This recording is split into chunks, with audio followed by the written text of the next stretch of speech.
दादा हिडमा नक्सली नहीं, क्रांतिकारी थे जो हम आदिवासी के हक के लिए लड़े थे। हिडमा मंडावी को देशद्रोही कहने वालों, एक बार हमारे देश की फौज सीआरपीएफ के जवान राकेश्वर सिंह का ये फोटो देखो, शायद तुम्हें पता चल जाए कि हिडमा मंडवी नक्सलाइट होने के साथ साथ मानवतावादी भी था, क्योंकि 4 साल पहले एक नक्सलाइट और फौज के बीच एनकाउंटर हुआ था जिसमें फौज के 22 जवान शहीद हो गए थे और इस हमले में 4 नक्सलाइट भी मारे गए थे। साथ में एक सीआरपीएफ के जवान राकेश्वर सिंह को नक्सलाइटों ने जिंदा पकड़ लिया था, जो कि जम्मू कश्मीर के रहने वाले थे, जिसे 8 दिन बाद नक्सलाइटों ने मतलब हिडमा मंडावी की बटालियन ने ये बोलकर जिंदा छोड़ दिया था कि ये सैनिक हमारे दुश्मन नहीं है। इन्हें बस्तर के घने जंगलों में बस्तर की खनिज संपदा को लूटने वाले पूंजीपतियों ने सरकार पर दबाव डालकर बस्तर के घने जंगलों में तैनात करवाया है।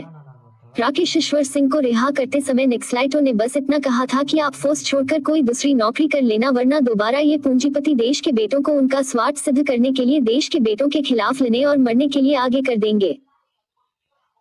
इतना ही नहीं, जवान राकेश्वर सिंह एनकाउंटर में घायल हो गए थे, जिसका उपचार भी नक्सलाइटों ने मतलब हिडमा मंडावी की बटालियन ने किया था और बिल्कुल स्वस्थ करके रिहा किया था। लेकिन हिडमा मंडावी को छल कपट से जिंदा पकड़कर फौज ने तड़पा कर मार डाला। अब बताओ मानवता किसमें थी?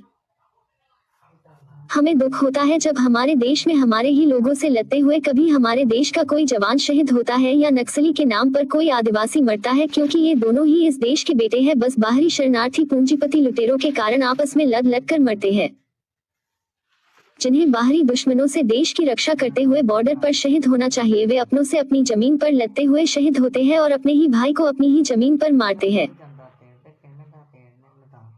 उंगली से दाहिनी ओर इशारा विचारधारा को सिर्फ विचारधारा से ही परास्त करना चाहिए, बंदूक की नोक पर नहीं, वरना ऐसा करने से देश का ह्यूमन रिसोर्सेस खत्म होता है। मतलब आपस में लड़कर देश का ही नौजवान युवा मरता है और बाहरी शरणार्थी पूंजीपति देश का नेचुरल रिसोर्सेस खनिज संपदा को लूटता है।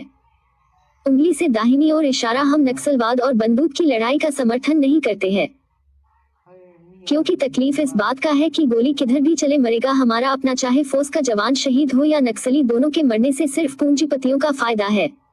जोहार, जिंदाबाद, जय आदिवासी।